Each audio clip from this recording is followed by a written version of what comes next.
All right, this is JT coming at you again from Lakeland, where we finally just got power Sunday at around 5 o'clock. But I wasn't going to stick around here, no lights. I went up to Hooters to watch the game, and boy, am I glad I did. I mean, I ended up spending a little bit too much money to go watch the game, $60 too much. But what a convincing win.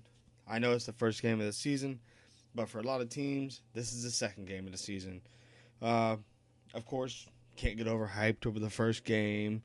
You can't carry this over to the next game. It's that cliche, you have to take it game by game, and you really do. Because last year we beat Atlanta, and they end up going to the Super Bowl, and we end up missing the playoffs.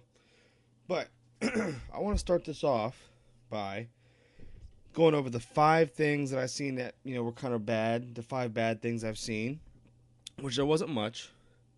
But First of all, Noah Spence used mainly one rush move most of the whole game, and that was just a speed rush on the outside, and it did get him a sack. But I don't know if it's just him trying to be, like most veteran defensive ends. They wait to set a tackle up. They'll go speed, and then cut on the inside or spin move or however. But I would like to see a little bit more out of him. The second thing I seen was the deep ball. Now, I didn't expect that Jameis's deep ball would improve heavily, especially with a new receiver. Obviously, it took him a whole season just to even get his deep ball down with Mike Evans. But he missed Jackson on a couple throws. One throw when Jackson went straight up the middle and was basically in the end zone. It kind of looked from the TV angle that Jackson could have kind of went for it. But, I mean, you got to look at the all 22 Game Pass film just to be sure. But Winston was under duress during that play.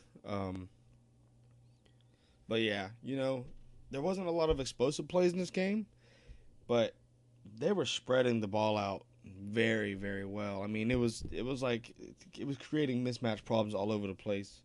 The third thing I seen is that no running back is really standing out. I mean, Quiz Rogers, he's making people miss in the backfield. He's not doing anything wrong. Pass block's decent, but there's just not them explosive plays. And the line was opening up holes for the most part of the game that I was watching. Now, towards the end, when the rushing game was going a little bit better, I think the Bears had already mentally checked out, so I'm not going to count any of that. Peyton Barber actually did look very good, and reading a couple things online today, they were talking about giving him some more snaps. I would like to see that, considering Martin's 3-game suspension didn't start until today, which it technically would have started on Monday or on the Miami game. So that means he would have only been out one more game. So he would have missed the Vikings game, and he would have been back for the Giants. Now, he's going to be out for the Vikings and the Giants now, which means he will be back for the Patriots. See how that goes. Dirk Cutter's obviously going to ride the hot hand, but if there's a running back by committee approach and he's just not convinced, obviously Doug's the most talented running back on this team that we've seen, so I'm just going to go ahead and wait to see for that. Also, we still got to go play the Vikings. They have very good rushing defense also, so we'll see how that works. The fourth thing I've seen, this was kind of odd to me, but Brent Grimes got picked on a lot. And he was contesting almost every ball that got thrown his way, but he kept getting boxed out, which is weird for him because he's usually very crafty at even being a hinder receiver, that he can get his arm around and interrupt that pass or interrupt that play. Vernon Hargraves, they didn't throw his way a lot, and even when they did, he's pretty much just his sure tackling self, except for that pick that he dropped in the end zone where T.J. Ward pretty much tipped it up to him. I mean, it couldn't have even got much easier. And speaking of T.J. Ward, he came in and made a few plays, especially that tip play. He went shooting in the backfield for a tackle for loss.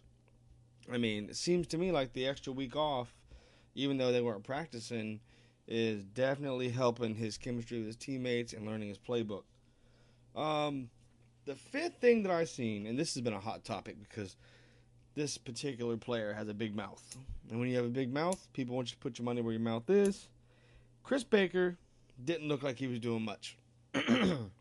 On the interior, didn't look like he was getting that much push. Then again, Gerald McCoy was also being so dominant that you probably wouldn't have even noticed it anyways. But like I said, I have to watch the all 22. It's not on there for some reason right now for me. Also, Will Golston, I know we re-signed him, and he's probably one of our best run stuffers, but he has the slowest get off for any defensive end I think I've ever seen. But another thing I wanted to note, I went back and looked at the Atlanta and Chicago game. I looked at the stats. I was trying to see how we did compared to them. I didn't even notice it throughout the game. I know we kept stopping them, but our run defense was off the chain today. Now, Jordan Howard and Tariq Cohen combined for 118 rushing yards versus Atlanta. And Atlanta has a pretty fast defense. They don't necessarily have the biggest defensive line, but still, it's saying something. They were 5 for 13 on third down against them. They were averaging 6.6 yards per play. Now, versus the Bucs, they were 7 of 14 on third down. They only had 20 total yards rushing on 16 attempts. Another thing I was doing, which is awesome, I hadn't really even checked it out yet, is on Next Gen Stats. Very cool place to go, especially if you're a football geek and you just want to see route concepts or where the quarterback's throwing on the chart or on the field. They have a particular stat that has the fastest someone got a sack, and Noah Spence got a sack in 2.8 seconds. Now, if you consider how fast the average time a quarterback gets the ball out, which is pretty much a little bit less than 3 seconds, that's pretty impressive. Very impressive. And that's just an attribute to actually how fast he is. But like I said, I'd like to see some more moves develop out of that. Now we're going to go to the 5 good things I've seen. I kind of already mentioned it, but their ability to spread the ball around, it was causing mismatches everywhere.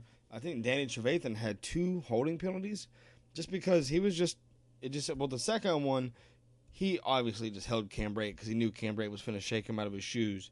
But yeah, it kept happening and happening and happening. People were just not knowing who to go and not knowing who to cover, and naturally, you just go ahead and grab someone. You don't want to give up the big play. So that's awesome. That's awesome to see. That's only going to help throughout the season, especially if we get the running game going halfway decent. Being able to spread the ball around, especially in the 2 tight end sets, it's going to be great. I didn't see O.J. Howard make too many explosive plays like they hope he's going to be in the passing game, but it's only the first game of the season.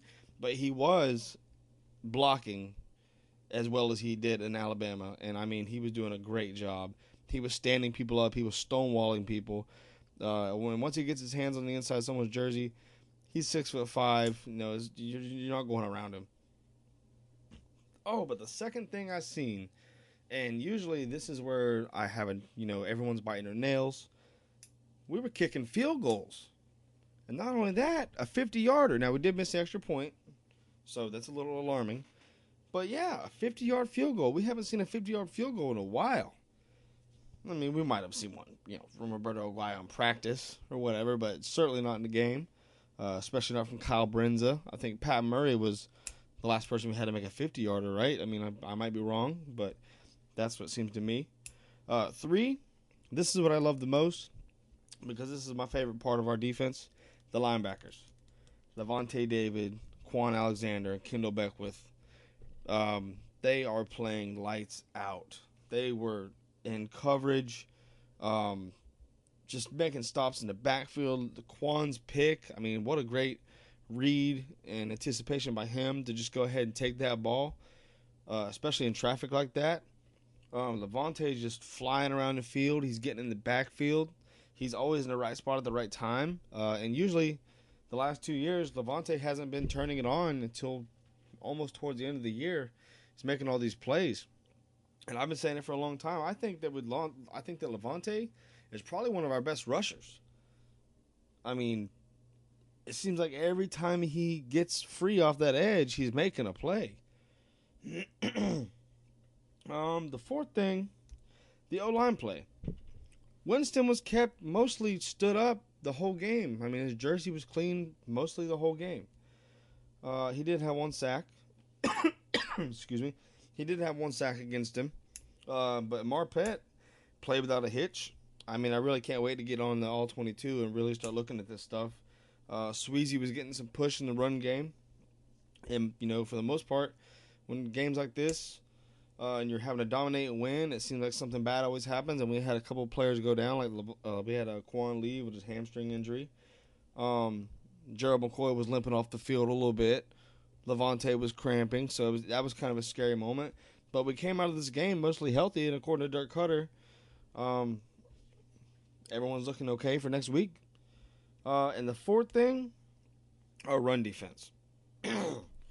We were collapsing this pocket for the Bears. It seemed like every single play. Whenever Mike Glennon was throwing interceptions and stuff like that, when he threw the interception to Robert McClain, Gerald McCoy had threw the guard to the side and was barreling down on Glennon. I don't even think Glennon thought that he could even make that throw. I think that he just threw it because just got to get the ball out of my hands, like a natural instinct thing. Because otherwise, why would you? The defensive back was obviously undercutting the route. But yes, our defensive line, aside from Will Golson's slow get-off, looked pretty solid. Chris Baker wasn't getting too much push. But aside from that, I mean, I really couldn't complain.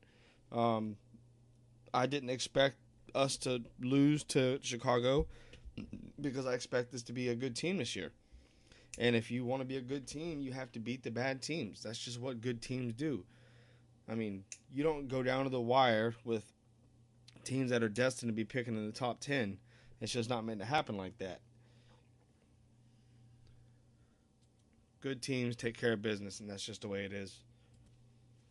But one thing I do want to talk about, just kind of around the league kind of talk here. Not really too much Bucs talk. Man, Dalvin Cook looked good. If Doug Martin ends up hurt or suspended for longer or whatever, what have you, and O.J. Howard doesn't really make an impact like they think he will this year, which I'm not saying that he won't, and I'm not saying that I hope he won't, but if they passed up on Dalvin Cook and those two things work out kind of like I say, I think they're going to be regretting themselves for a long time because he just looks so explosive. He doesn't look any different than he did at Florida State. He's making NFL linebackers he's putting NFL linebackers on skates, actually. Another thing, the Atlanta Falcons played the Green Bay Packers last night, and the Falcons definitely shook off some rust when they played the Bears because that game was over in the third quarter. Actually, halftime. And that's what Atlanta's doing that against Green Bay. Green Bay isn't no slouch. Green Bay is expected to probably have 3 or 4 games where people are like, Rodgers doesn't have no help, and then he ends up putting them in the playoffs. I mean, who knows how far they'll go.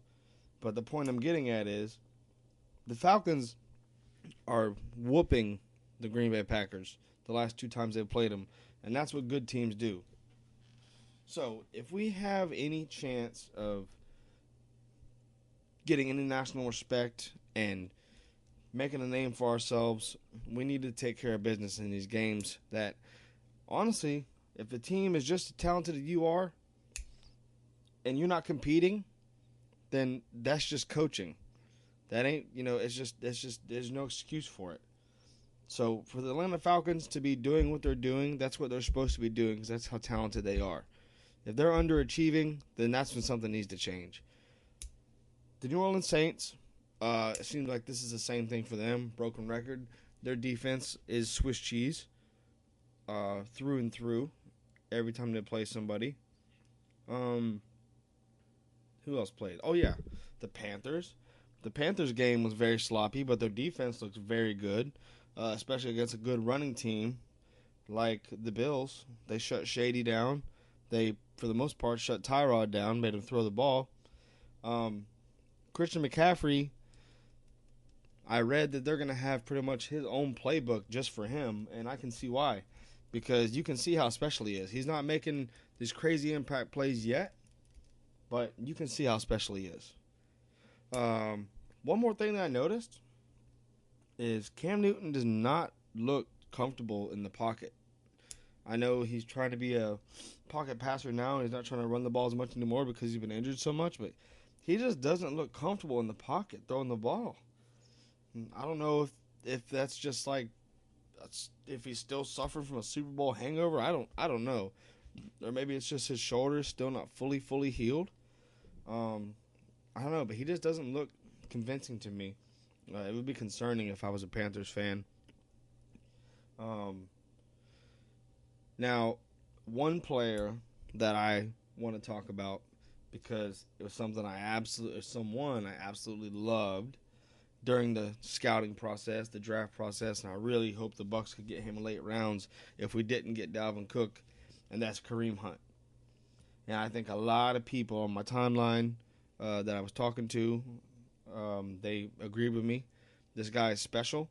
4 years at Toledo, he didn't have a fumble, so he had one fumble his first game. Everybody's like, oh, okay, this guy's, another one of them late-round rookies. And what does he do?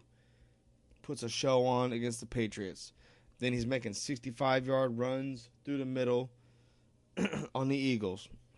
I mean, this guy looks great. Obviously, if you play fantasy football and you picked him up in the late round, you probably feel like a genius, even if you didn't do any scouting or watched any college football, which is what a lot of people in fantasy do. But he looks great. I think he would have been a great late rounder for us. But we're going to see how this running back situation works. And, this is just the first game. There's only so much analysis you can put into the first game. You have to be consistent, and you have to consistently put together a string of good games here and there. And if you have a bad game, you just have a bad game. But if you're taking care of business and you're playing the good teams tough, and you're beating the good teams, and you're beating down the bad teams and the games you're supposed to win, then I think the sky's the limit for this team. The only question mark is going to be the running game. I think the running game is going to be our biggest question mark. Staying healthy along the defensive line is going to be our biggest question mark, because if Chris Baker or Gerald McCoy goes down, we don't have hardly any depth behind there, especially any significant depth. Just because it's a body in there doesn't mean that the depth is good. But if we can stay healthy and get this running game going, I think the sky's the limit for us. I know I done said that twice, but I'm just so excited. I'm just so excited football's finally here. I was jealous that everybody else was watching football the first weekend. They were watching their team play, and I wasn't watching my team play. But that's okay, because the season is here. It is upon us. And this is JT signing off for the Buc Ball Podcast.